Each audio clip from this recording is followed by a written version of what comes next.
Hi hello welcome back to my channel Tej vlogs. మీకు ఈ వీడియోలో పొంగల్ని ఈజీగా ఎలా చేయొచ్చో చెప్తాను, చూసేయండి ఫుల్ వీడియో. ఫస్ట్ పెసరపప్పు తీసుకోవాలి. నేనైతే 1 గ్లాస్ ఆఫ్ పెసరపప్పు తీసుకున్నా. వాటిని హీట్ చేసి ఒక బౌల్లో వేసుకోవాలి. తర్వాత సేమ్ 1 గ్లాస్ ఆఫ్ బియ్యం తీసుకున్న తర్వాత రెండింటిని వాష్ చేసుకోవాలి. తర్వాత ఒక పెద్ద బౌల్ తీసుకొని 1 గ్లాస్ తీసుకున్నాను కాబట్టి నేను దానికి 6 గ్లాసెస్ ఆఫ్ వాటర్ వేసి హీట్ చేశాను.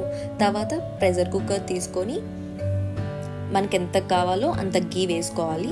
గీ వేసుకున్న తర్వాత వాష్ చేసిన బియ్యం పెసరపప్పు వేసుకున్న తర్వాత సాల్ట్ మనకి ఎంత కావాలో అంత వేసుకోవచ్చు. ఇక్కడ నేనైతే 2 స్పూన్స్ ఆఫ్ సాల్ట్ వేసుకున్నాను 1 గ్లాస్ ఆఫ్ పెసరపప్పు 1 గ్లాస్ ఆఫ్ బియ్యంకి. మీరు కూడా మీకు ఎంత కావాలో అంత వేసుకోండి. వేసుకున్న తర్వాత ప్రెషర్ కుక్కర్ పెట్టేసి దాన్ని మూత పెట్టేసి 3 విజిల్స్ వచ్చాక స్టాప్ చేసేయండి. ఈ గ్యాప్లో మనం ఒక పాన్ తీసుకొని దాంట్లోకి గీ, కావాల్సినంత గీ, జీలకర్ర, కరివేపాకు అండ్ మిరియాలు is the main ingredient for pongal, అది కూడా వేసేసుకోండి. తర్వాత రెడ్ చిల్లీ, గోడంబి ఉంటే గోడంబి వేసుకోండి, చాలా టేస్ట్ బాగుస్తుంది. ఇలా 1 మినిట్ తర్వాత ఇది ప్రెషర్ కుక్కర్లోకి వేసి కలిపేసేయండి. తర్వాత మూత పెట్టేసి కొంచెం సిమ్లో పెట్టేయండి. ఇవి పాలు నేను చేసుకున్న తాగుదామని సపరేట్గా. అంతే, పొంగల్ చేయడం చాలా ఈజీ.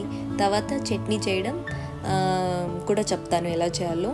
ఫస్ట్ గ్రౌండ్ నట్స్ని హీట్ చేయాలి. తర్వాత గ్రీన్ చిల్లీని కూడా హీట్ చేయాలి.